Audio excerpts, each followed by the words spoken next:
In this video, I'm going to show you how to use water to activate many types of paints to create the most unpredictable collage papers I've probably ever made.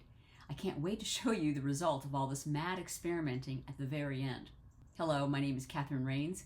I'm a mixed media collage artist, and welcome to Tune In Tuesday, where I share weekly art demos to expand your mixed media toolbox. If you see value in my art demos, I would deeply appreciate a thumbs up, and if you would subscribe to my channel. Links for all the supplies to make these papers are down below under the word more.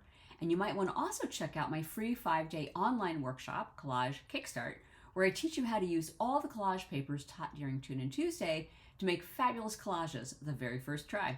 So let's get into using water with many types of paint to create completely unpredictable and fabulous collage papers.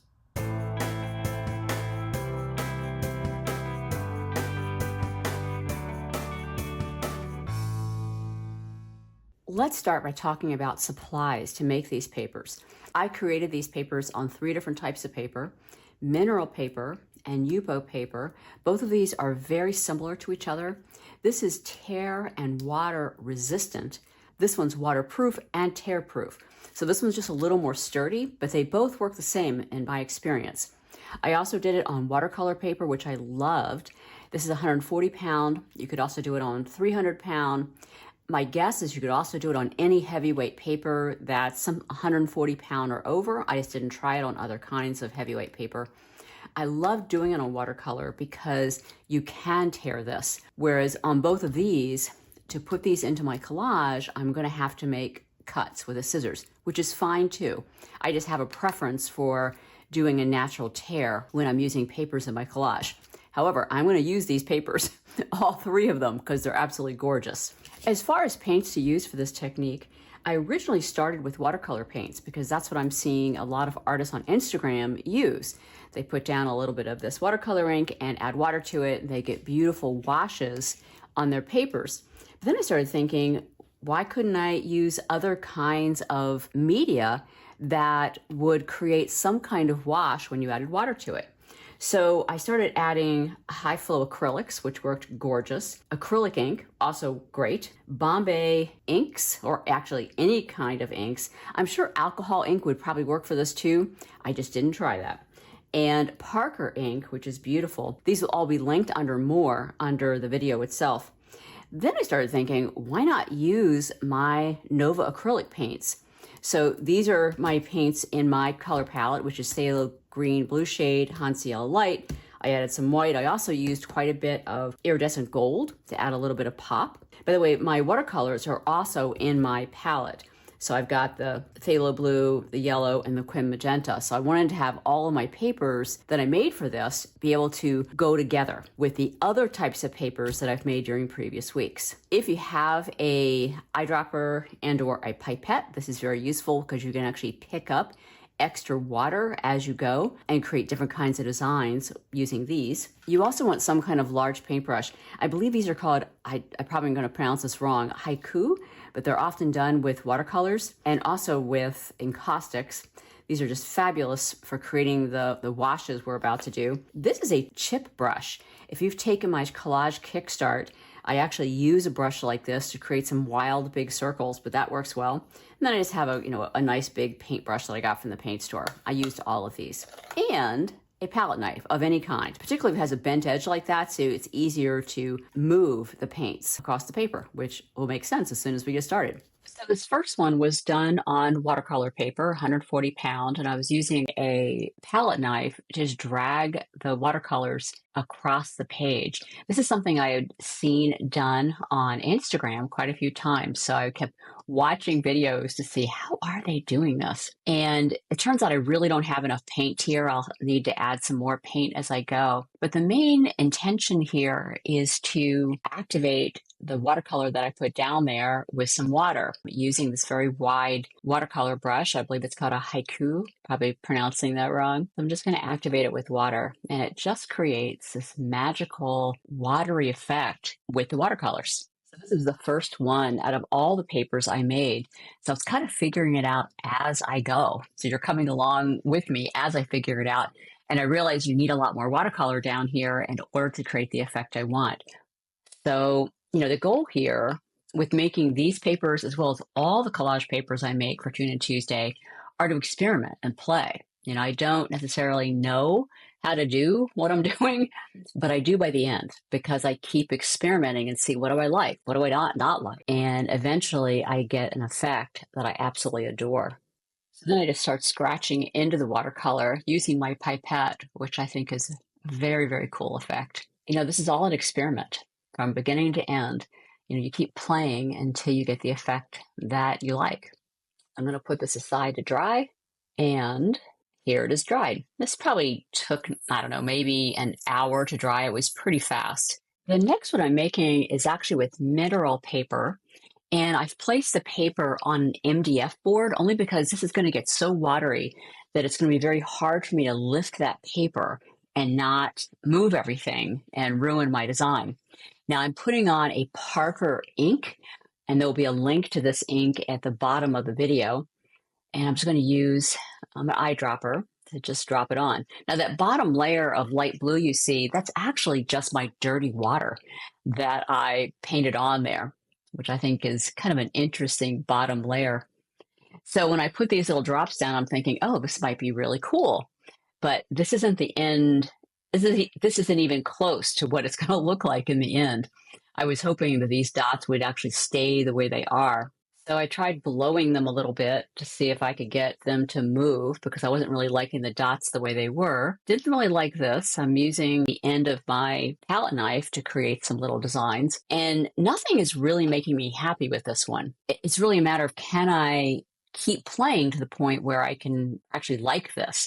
But at the moment, this is like, this may be a dud, but in the end, it's actually going to be one of my favorites, interestingly enough. Now I'm just adding some drops of water to see if I can kind of make something of this. Again, completely playing. I'm kind of following the voice that says, well, what if I try this?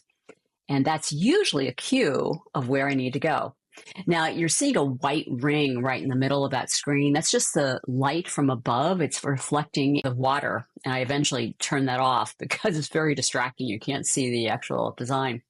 Now I'm taking a pipette here and I'm actually suctioning off some of the water, and it creates a very, very cool effect. Although I don't know what it's actually going to look like until this is entirely dry, but I end up doing this pipette kind of siphoning effect with a number of the papers, and it really improved them a lot. It certainly improved this one, had some interesting effects. So after much experimentation, I decided to let this sit for a while. I bring it back up onto my table and I start playing with it again. Really don't like it at this point, so I have nothing to lose. What I'm adding here is white titanium high flow paint, and that I like much better. So I'm just going to keep adding little drops of ink and paint and see if I can turn this into something that I really love. Then I start taking some of my dirty water and just splattering it on top of this. And I like the little dots that it's creating. It's going to be a very interesting effect in the final version of this. Very unexpected result that you're about to see. So I let this one actually dry overnight. It is very, very wet. And here is the final result. And surprisingly, I absolutely love this. All those little droplets just was a very interesting kind of created waves and dots. And this is slightly translucent, so it'll be an interesting top layer to a collage. Now for this one, I am using a piece of translucent yupo paper, and I start by just adding some water to it, thinking that maybe little circles of water, maybe I could add some ink to them. And I end up doing something very different with this, but you know, I'm just playing. I'm not really sure what's going to work. So I take some of my Bombay ink in a water eyedropper and just kind of move through those water piles that I've created. So I have nothing to lose. I'm not really liking what I'm creating, so I'm adding a little mister water to see if I can spread the paint around. Not liking it that much. However, it is going to turn into something quite spectacular. So stick with me here because I'll show you. So 10 minutes of playing, I don't like it. I let it dry overnight. And the end result is something I adore. I had no idea it was going to turn out like this, and it's translucent. Now, I don't like the whole page. That bottom right corner I'll probably not use, but all those interesting things have been created with the splattering I am going to use. I love it. I'm back to my watercolor paints, dragging some paint along. I try this method a second time. And I wish right away after I started that I had put this on an MDF board and wetted the board down. This is on watercolor paper, so the paper wants to curl. But if I had moistened the back of the paper and also the board, the paper would have actually stuck to the board and kept the paper flat. But I do that in other papers that I'm going to be doing. But this early in the game, I had just forgotten. So again, I'm just dragging watercolor paint across the paper. And this time I'm putting more on. I learned my lesson from the very first paper. It takes quite a bit of watercolor paint to make this work. So I keep adding some more. But this time, instead of activating it with a brush, I'm adding a mister, at least for the first layer, adding water this way. And I love what it's doing. All those kind of tendrils that are coming off are creating a very beautiful effect. And this time I actually did use enough paint. The very first paper, really I needed to keep adding paint to get the effect that I wanted. And I eventually go back to the brush just to kind of spread this around a little bit. And I go back to using a pipette to pull out some of that water, which also creates an interesting effect that is kind of unexpected as you kind of siphon off some of that water. Now, my pipette had some of my Parker dark blue paint in it, which is why I got some dark blue lines in there, which is actually interesting. I like some contrast. So this one is very wet. However, on the watercolor paper, it dries fairly quickly. Within an hour or two, I had a piece that I liked. And I actually think this is beautiful. There's some dark values in here, some light values. So when I cut it up for collage, it'll be cut into many different strips, depending on the value. This one is being created on a piece of yupo paper. And I start spreading dirty paint water on it. And then I realized this is really going to be hard to lift this paper. So I very quickly remember, put it on an MDF board. And really, you could put it on anything, but just putting it on something that's sturdy, then I can move this without disturbing all of the designs that I've put on here. So I'm going to put some high flow paint on top of this dirty paint water. Just drop some little droplets and see what happens. And this is, as all of them, are a complete experiment. I don't know what's going to happen. But if you keep playing, for the most part, I end up loving every one of them. Maybe one out of the 15 I made I didn't like, but this one ends up being actually one of my favorites of all of them. So again, I start siphoning off some of that water with a pipette to see if I can get this into at least the like category, if not the love category. And I'm starting to like it more, but I'm going to put this aside, let it kind of do its thing because it'll continue to spread out. And I bring it back for another round. And now I'm putting high flow titanium white on it. And I love those gorgeous dots that it's creating, but they actually end up getting absorbed into all of the very wet paint. So I let it sit for maybe 10 minutes. And you can see the white dots are no longer there. So I try it again, put some more titanium white paint on it, more dots. And this time they are actually going to stick around. I let this dry overnight and this is the result. And I am crazy about this piece. And by the way, I'm crazy about almost all of them that I made. It just takes a little bit of experimenting and layering before you get it to that point. So now I remember to actually take the paper, wet it down, and put it on the MDF board. This is watercolor paper, so it makes it much flatter if you wet it down, both underneath the paper as well as on top of the paper before you get started. Otherwise, the paper will naturally curl, and that's okay too. It's just that all of this wetness that I'm putting on top will kind of float off and create designs that I might not intend. So I'm taking some acrylic ink here, and I'm attempting to do a circle of dots. And I was thinking maybe I could do a serpentine, all the way around. It starts off that way, but the very watered paint has a mind of its own, as you will see. And I absolutely love the look of it right now. However, this is going to dry overnight, and it will end up looking completely different to the point where I actually had to figure out which one this was because it dried so differently, but I actually love the way it turned out, which is this one. Like, who would have known that this would be the end result? I couldn't actually purposely make this. I love that this has so many different values, dark on the right, very light on the other side. It's a very useful piece of paper. Now, this is a piece of mineral paper, and I'm just going to put a nice coat of water on it. So it's very, very saturated. And I am bound and determined to put polka dots on something. And this is with the Parker ink again. And I'm thinking maybe I'll actually get dots this time, as in get dots that actually stay where I want them. But like the other ones, these won't stay either, as you will soon see.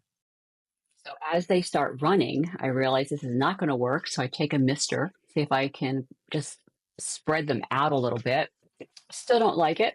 So I take my Parker ink, the eyedropper, and just start spreading that ink around and seeing if I can get something out of this. So far, this is not really something I like. In fact, I'm thinking it's going to turn into a big black mess. So to salvage this, I start siphoning off some of that wet ink with a pipette, hoping that I get something out of this. And I am creating some interesting designs, but I still don't like it. So I let this dry overnight, hoping for the best. And when I come back the next morning, this is what I get. And I wouldn't say I love it, but I like it a lot. And you need dark values in your collages. So this will be a really interesting piece. I particularly like those little dots I created with the siphoning. And it's partially translucent because of the mineral paper. This is another piece of mineral paper. And this time I'm using my Nova paint in a circle. I'm just going to add a lot of different colors all the way around. I actually saw someone doing this on Instagram. It was a full circle, and they were able to keep all of the kind of paint flowing within the circle. I wasn't able to do that. It would take a lot more practice to get there. Always looks easier on Instagram, right? So I take my brush that's very saturated with water and I start activating that paint. And it's acting just like watercolor paint as opposed to acrylic paint, which I think is super fun. You just need a lot of water to make this work. So that entire circle is all acrylic paint. So to give this a little bit of value contrast, I add some high flow paint in my color palette, which is Phthalo Blue Green shade. Love that. Of course, it's not going to stay exactly like that because this is very wet. So it's going to transform many times as I add more. Now I'm going to siphon some of the paint off, see if I can, again, get it into my love category. So at this point, I'm actually liking the way it looks. I think it's pretty cool. Question is it going to look like this when it dries?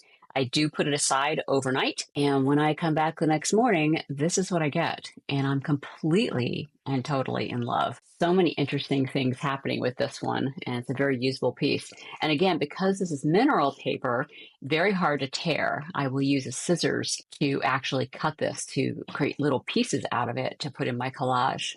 I am bound and determined to get dots on one of my collage papers. I am actually putting dirty water on this, making circles, hoping these circles will actually stay, which I find that they're not going to, but I'm going to make the best out of it and create something I love, even though it might take me a few tries here and a bunch of experimenting. Now, this could have been interesting if I actually had left these dots to dry.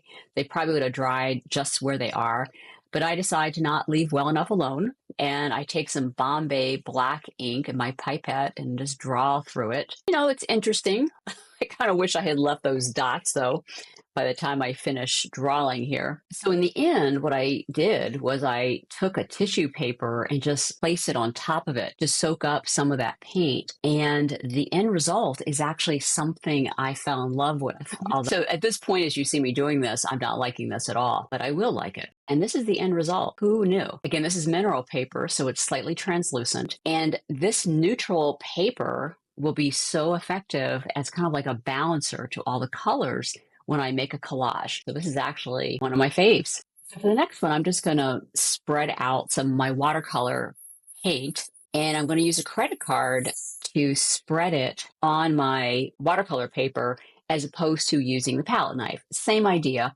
just a little bit different technique. And then I'm using a very saturated brush to activate that watercolor.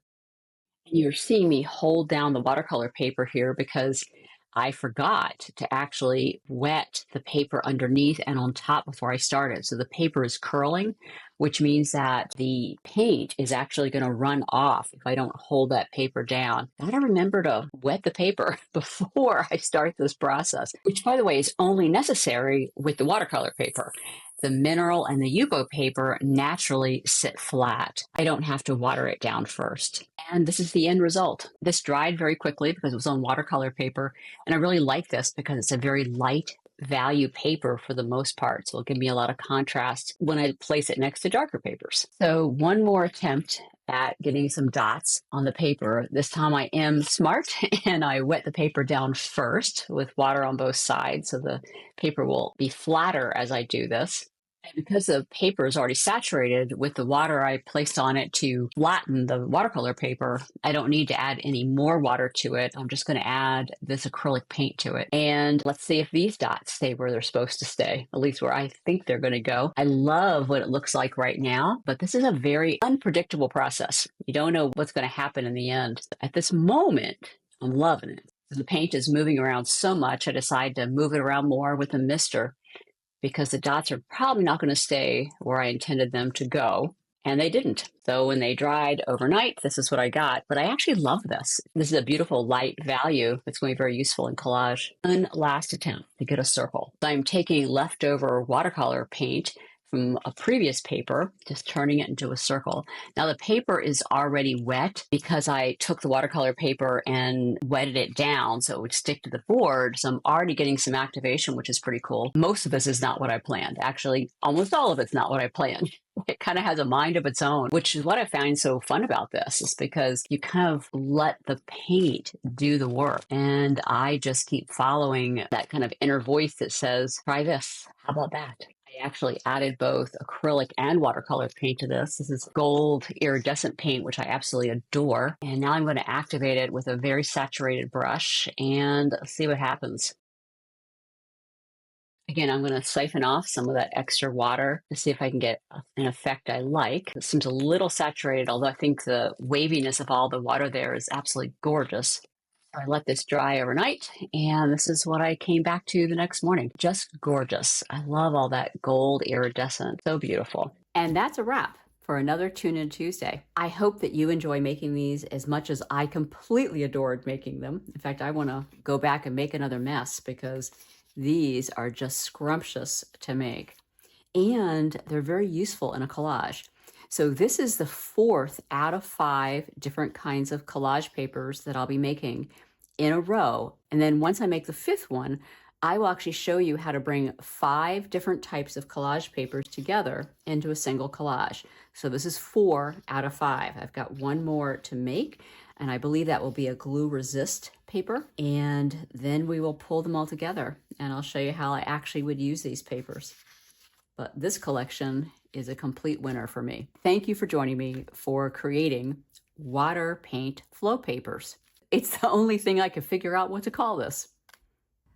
To learn how to make many more types of collage papers, check out the links that are about to appear right here. And be sure to join my free 5-day online class, Collage Kickstart. The link to sign up is under the word more below. And if you haven't already subscribed to my channel, I would be deeply grateful if you would. And I'll see you back here next week for another art demo for Tune In Tuesday.